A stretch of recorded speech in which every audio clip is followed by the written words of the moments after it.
Hej, mit navn er Verhagen, og jeg er stifter af projektet Jobcenter.watch. I den her video vil jeg gerne fortælle dig, hvorfor du absolut skal dele din historie på dette projekt. Som vi alle sammen ved, så er retssikkerheden på socialretsområdet så godt som sat ud af kraft.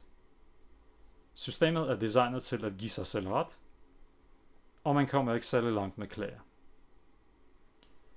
Til gengæld gør det en enorm forskel, at ens historie kommer ud. Du kan blot huske tilbage på dokumentaren Håbløst Arbejde, som udkom for et par år siden, og den effekt den havde.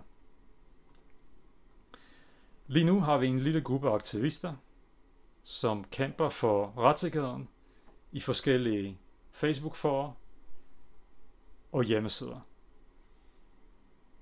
Nogle er tidligere socialrådgivere, sagsbehandlere, og nogle er advokater. Ved ikke at bidrage med din historie, så den bliver en del af den her offentlige diskurs, så svigter du lidt de her mennesker og deres arbejde.